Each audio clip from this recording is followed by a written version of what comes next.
Terry Brown, the legendary record producer who has worked from the late 60s all the way to now, still making music, still the cutting edge. He's worked with bands like The Who and most notably Rush, all the way from Fly By Night all the way to Signals. He's made countless hit records, and I got to interview him, and it's coming right up. Terry Brown, it's so amazing to see you after all these years. I think it's been 28 years. So tell me, how have you been? I've been good. 28 years. I find that hard to believe. Yeah, no, I'm good. Thank you. Yeah. And it's really great to have you on this blog. I wanted to ask you questions mostly because you have had this very what I think is a privilege of seeing the world of rock and pop and just world of recording from the very early days all the way to now. And I was actually fascinated. I didn't know that you were engineer on Substitute by The Who. Yes, that was my very first session. And that's incredible. I mean, back then, was that at Olympic? Yeah, Old Olympic in Carlton Mews, just off Baker Street. And so people don't realize that Olympic Studios was almost as groundbreaking in terms of the people they recorded as Abbey Road. It's like the unsung hero. Yeah. Well, there were a few independent studios, and Olympic was one of them. And yeah, we did a lot of great records there. And you worked on some of Hendrix's records as well? That was at the New Olympic. Okay. And I only worked on one track. Okay. Eddie Kramer was busy one night, and he said, "Would I sit in?" So, yeah, sure, no problem. I mean, Jimmy used to hang out at the studio, and we used to sit on the stairs and have coffee and chat during the day. And so I knew him, but it wasn't anything super exciting for me at the time. I mean, now, of course, it's like a whole different story. But at the time, it was like, yeah, sure, no problem. So I ended up recording Axis, the opening of the album. That's and so back then, when you had like these people that we now know as these legends, like The Who, I think they had My Generation was the only hit before that. You could be right. Yeah. Did you move to Canada at that point? I came to Canada on January the 1st, 1969. And with a view to building a studio with Doug Riley. He was the catalyst in me coming here. We worked together at New Olympic, doing a whole slew of commercials. And we had such a great time together that when I called him up about a year later, we sort of connected again. Then I came over. And then you came over, and then so Rush recorded at that studio, and that's how you met them? Yeah, that was a little later, but prior to that, I did Motherlode with Doug, and that was something pretty special. Okay, yeah. Yeah. So in that era, like, so you came from the world of obviously tape and everything being analog, and I remember from our time working with you that you had a real you had a love for getting the sound of the instrument sounding good at the source. And I think that now with digital and everything and plugins, a lot of people don't realize how important that is. So could you tell me a little bit about like how important that was then, and what you think about it being important now in terms of getting the source good? Well, I still believe that's an important thing. And I'm still doing stuff that way, I have to be honest. Recording drums and guitars, bass, in any instrument, it's got to sound good at the source. Otherwise, you end up struggling with it throughout the mix, which is not a good idea. And was that sort of like recognizing that thing, was that something that you just always had, you felt you had a knack for? Like you could hear that in a way a player played, or what instrument they were using, or how, because they say it's in the hands. Were you able to recognize that? Well, yeah, I mean, musicians have a way of developing their sound, be they, guitar players or drummers or, wind instruments or whatever. They develop a sound and they have to be captured. So in order to capture it, you've got to hear the sound in the studio, very important, or in the environment that you're recording in, and get it right there.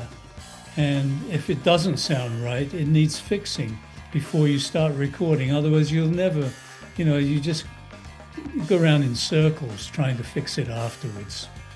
Well,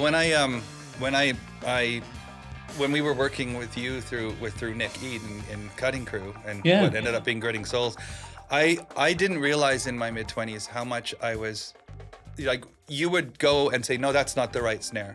Let's try a different one. That's not the right. We would spend all this time, and I didn't realize how important that was until much later in my life. And because in your 20s, you just want to get the song, you want to start playing, right? Yeah. And then I really, and that's why I thanked you on my album in 2013 when I actually decided to do it to tape. And I thought, my goodness, you have to really, really focus. You have to absolutely get your part correct. There's no screwing around. And I didn't realize that back then. So I guess I'm in a long-winded way, I'm apologizing if we were hasty at the time. No, no apology needed, but it is important to have those elements correct before you start. I was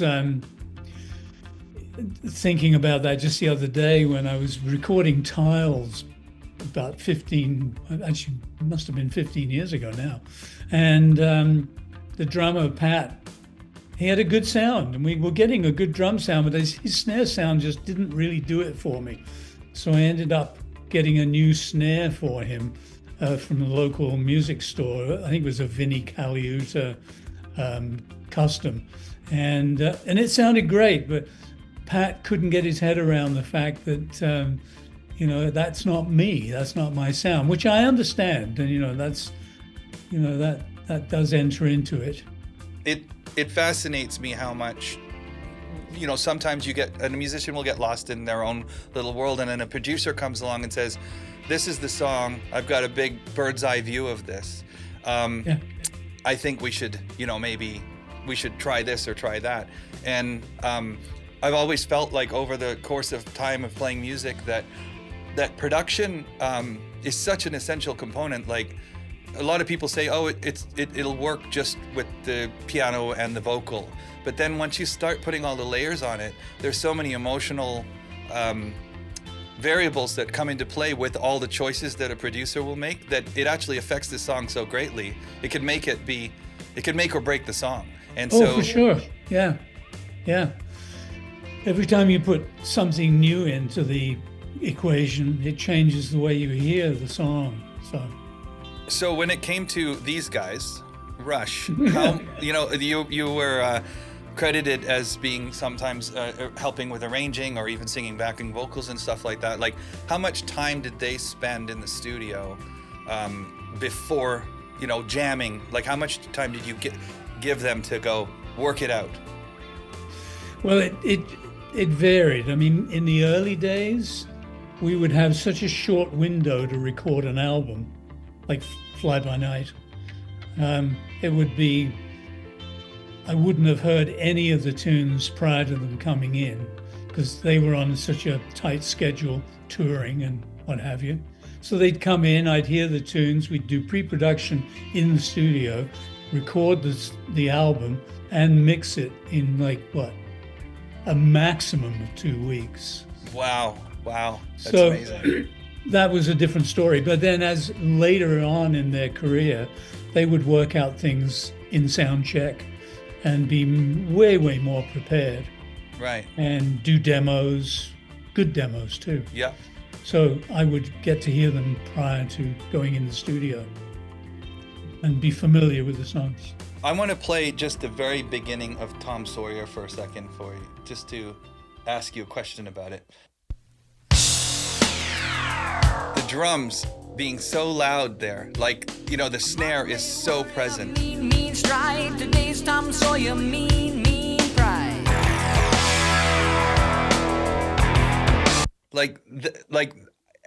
This is before the Hugh Padgham days where, when you listen to Police records and Stuart Copeland's snare is just so present. In Yeah. this era, this at this time in 1980, was that just a kind of a thing? Like, was that the sound, this very, very forward drum set? I'm not so sure, really. I mean, it just seemed right. I mean, I think it sits in the mix correctly. Yeah, it's incredible. Yeah, And, capturing Neil's sound was very important. yeah. And Um, was that something that you guys worked together on a lot? Like the well, we went, in that particular case, we went in, I think it was on a Friday, we loaded in. And on Friday night, we spent the evening getting the drum sound. And then we went back in on Saturday lunchtime and we recorded Tom Sawyer. seriously, Yeah. just an evening, and then that was it. The next, Yeah. Well, I mean, bear in mind that Neil's kit was in really great shape. right? It wasn't the first time we'd recorded it. And he had a drum tech who understood what was going on. And the drums were perfectly tuned. Yeah. And then he would rehearse, and certain things that were bugging him that he wasn't really comfortable with, he'd rehearse and get himself together, and then he'd go, okay, I'm ready to do something, and we'd start cutting the track. Right, and then you cut that as a bed with the three of them, and then Yes. and then maybe Alex would have done overdubs after, or We would overdub bass and guitars. bass and guitars. Yeah. But we'd have the original guitar and bass with the kit as a reference. Okay, yeah. So it would No, all work. We knew it would work. Did you ever think that that when you were doing that album that it would become such a Canadian icon of an album? Like, every kid, especially me and my friends, if you didn't learn Rush songs, then you weren't learning how to play your instrument. That's great. Did you ever think that you were, that you would be part of such a legacy like that? No, I never thought of it quite in those terms, but I was always very optimistic about stuff that I did. I mean, even stuff that didn't actually make it, I Right. was convinced it was worthy of making it. Sure. I always had this feeling that if I liked it, there's got to be 1,000 kids out there down the road who'd like it too. On this album, everything is very natural sounding. How important was capturing what was in the room onto the medium at the time, and not thinking about fixing it in the mix? Like, I know that you're kind of a producer that really wants to Yeah. capture what's there. I'm not really into fixing it in the mix. I mean, I do that because I get to do a lot of different things and I don't get to record all of them. And I haven't actually done any production for a while now, other than with David Barrett, the David Barrett Trio. And that's a real treat because Paul DeLong is a drummer, and he's got such a great sound and such a great player. And Scott, the bass player, and David's guitar playing and his sounds.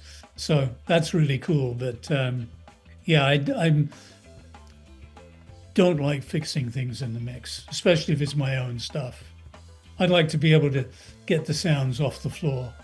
Like doing a lot of digital stuff, like especially when I was doing film work, you're solitary, you're kind of mixing things, using a lot of plug-in software instruments. What I found as time went on was that it got very clinical, and the personality was out of it. And until I started like getting back to my roots and playing guitar more and practicing to try and go to tape, the commitment to putting it down quickly. And I feel like that's something that I took for granted when we were recording way back when with you, is because you coming from that world is like, get it right and then print it. And now people do a lot of fixing and editing and stuff like that. And I didn't realize how important that was until many more years later. Yeah, it is important. But I think you can still do it in a digital medium, but you just have to have the right sort of approach. There's a little too much of fix it later. Yeah. Like that Pro Tools joke, the band plays track, producer says, that was horrible, come and listen. Right. Because you can fix it. I mean, the amount of tools that we have at our disposal Yeah. is quite frightening.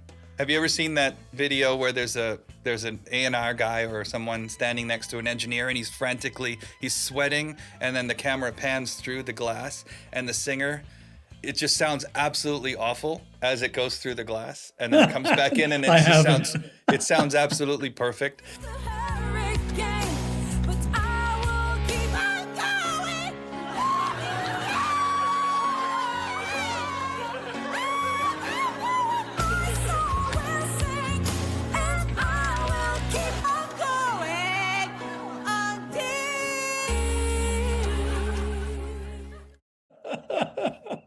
With everything becoming so easy to do, like these days, with the whole world of AI coming into like a tsunami, how important do you think it is for people to get back to those roots of performance and playing and capturing?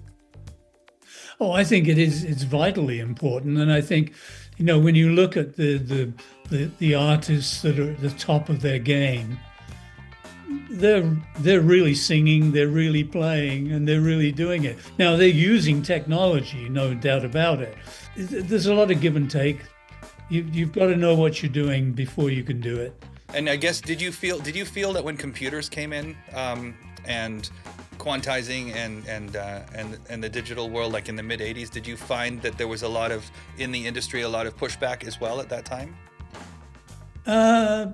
In terms of wanting to do it or not wanting to do it? In terms of being scared of it, like sort of, or not, or being negative I about don't know. it. I mean, I always, I was a very sort of quick anecdote, but I went into a studio one day where they were rehearsing a band, and there was a rumor that they wanted me to produce them, I think. I'm not really sure, but I remember looking at the screen and the drum tracks were black from beginning to end. And I'm like, that's the drum tracks? So where's the snare and the bass? And then we zoomed in, and there they were. Wow. The fact was, it had been, what do you call it? Beat Doctor, I think it's called. Okay, yeah. And so every beat was put on the grid. Right. Yeah, which I thought was hilariously funny, and I couldn't take them seriously after that. So needless to say, we didn't work together. Right. Yeah, because those things, it does take away that natural push and pull. I've tried it. I mean, you've really got to know what you're doing. My studio partner, Russ, is really smart with that stuff, and he'll do it when he has to do it in order to build a drum track. But he does it in such a way that you would never know. It Right. sounds natural and very organic. Yeah. But when you take a track and you go zzz, and put Right. all the notes on the grid, it just doesn't work. When I was doing when I do orchestral stuff, one of the mistakes that people I find make is they quantize all the start of when the strings happen, but an orchestra never starts at the same time. Like all the players always start. So one of my tricks was to kind of kick It's like the sample. like tuning. If you tune all the string parts that you've overdubbed, it doesn't sound like a string section anymore. Right.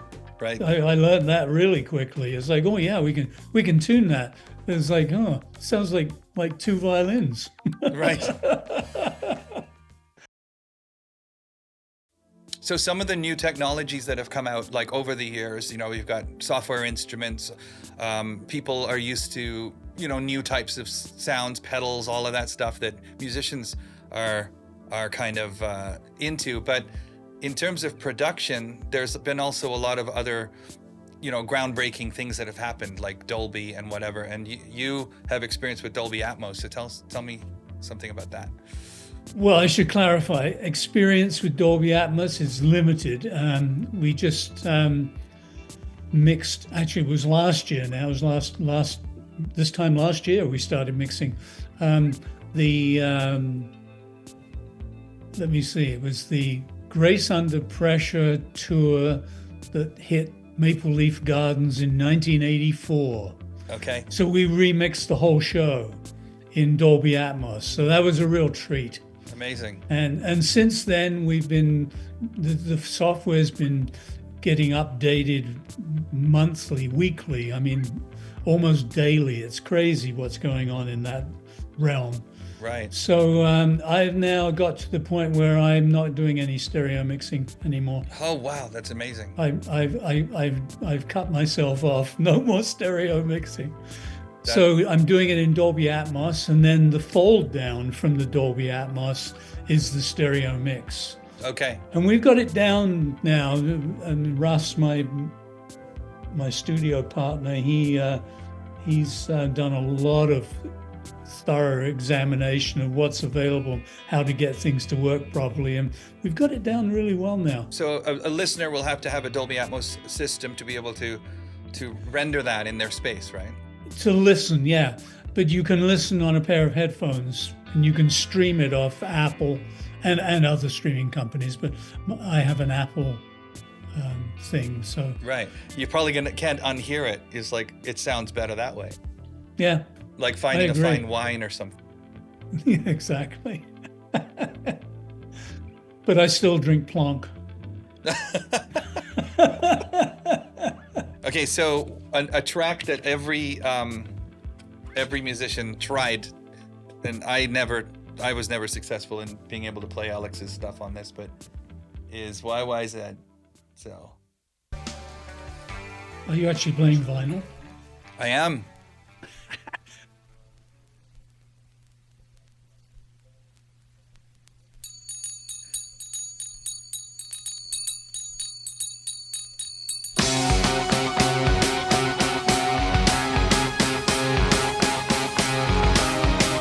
So this track there's just so much virtuosity in it. You know, how much did these guys practice to play a piece like this? Were they playing it live on stage for weeks and then it was just an easy thing to do in the studio, or? No, it wasn't an easy thing to do in the studio at all. It was quite difficult. But and it took quite a while to put it together. But, you know, we were looking for something special, and the guys knew what they wanted to put on there. So right. once we got Neil's part down, it was a question of just woodshedding the bass and guitars. Like, let's say you got a really great bed track of that on rhythm, and then you just had to do, like, was it because it was done in that way that you wanted to get a better tone out of the bass and the guitar? Well, accuracy, tone, yeah, everything. But I mean, I was of the mind that, you know, you need to focus on the bass part, you know, and the sound of it, and the way it's played and delivered, little, like, really subtle details. But when you're doing them as overdubs, you can do that. So, I mean, it's not unlike doing a little bit of digital work, because you could do 2 or 3 bass parts, and you could say, you know, when we get to the B part of the melody, it's way better on take 3 than it was on take 1. So why don't we just pop that into the master track? So there was some, you know, editing and stuff, but, you know, I wanted it to be perfect, I guess. I remember we were recording some of the demos for the Mir stuff, or the band, like when you were helping us with that. And I'll never forget, you said, okay, guys, go get some lunch. I need to go and work on that tape machine. And you had opened it up and you were wanting to redo the alignment on the machine. Oh, was that right? Yeah, and I'll never forget that, because I thought, wow, that machine is another instrument, really. To you, it forged the sound that you were trying to capture. Yeah. I mean, if the machines in the old days with analog, if the machine wasn't set up properly, you don't get back what you're putting in, you know. And I mean, already it's changing things and coloring, but it needs to be in a good way, which is what we all love about analog tape. But if it's not set up properly, it can make a real mess of things, and you can't fix it. And you can't, you know, because it's not something you can just go over and sort out. You know, once it's on there. Were you very hands-on, say, on an album like this as well, like just making sure? Because I mean, you had the wealth of knowledge all through the evolution of machines up to that point, to the 80s. I didn't get involved in the machines there. I mean, I'd be listening. So if I heard something I didn't like, I would talk to them. But they had a really good staff of techs. And Is that more the in machine Le Studio? yeah, the studio, Morin Heights, and they would fix it. Yeah. A tune like that, like were they at it for days or was it hours or? Well, days really. I mean, because we'd work reasonable hours. We used to work from 12 till 6, and then we'd have dinner until 8, and then we'd work from 8 till 2. Okay, yeah. So it was a reasonably good day. But I mean, you have up and downs, like not really happening. Let's take a little break, let's come back to it. So, but overall, we would spend as long as it took to make it right and to get it where everybody had a big grin on their face and like, wow, this sounds fantastic. Yeah. And if we weren't saying that, we wouldn't accept it. Right. Yeah. It's wonderful. It's a privilege to talk to someone who was involved with these projects, and it's for back in the day, I of course I knew who we were getting to work with back then, but as time goes on and these albums that you were part of became such legends, especially even with Cutting Crew. I these days I say I'm so lucky to have been working with Nick and you guys and seeing what the power of a song like "Died in Your Arms" can do. You're just at a party sitting around and Nick decides to pick out the guitar and I take another one and we start playing that song and literally everybody just does that because it was It's one of those special songs. Yeah. Yeah. And it must be great to have that, feeling of being part of all of those. Oh, absolutely. Yeah. I was talking to, over text with Ray Montfort. He's in Mexico. He's a wonderful guitar player. I've done a bunch of stuff with him. And he's down there and he texted me and said, I was just having my coffee this morning and walking onto the beach and I heard "Died in Your Arms." He said, I thought you might like to know. Yeah. Yeah, it pops up a lot. I hear it on the radio in Toronto a lot. Yeah. It is one of those songs I think that we'll be playing. It's the 80s. It's in those top songs that people. Yeah, isn't it? I know it's part of the Million Play Club 3 times, I think, if I'm not mistaken. Yeah, it's pretty amazing. Well, I just want to say thank you so much once again for taking the time to talk a bit of shop with me after all this time, and it's really an honor to have you on this show, and especially seeing your history and everything that you've experienced. So I want to thank you once again. Thank you. Kerry. Yeah, pleasure. And remember, there's a Sri Lankan curry for you waiting here. Yes. When you next come. I won't forget that. All right. Thank you so much. Thank you. Thanks, Asif.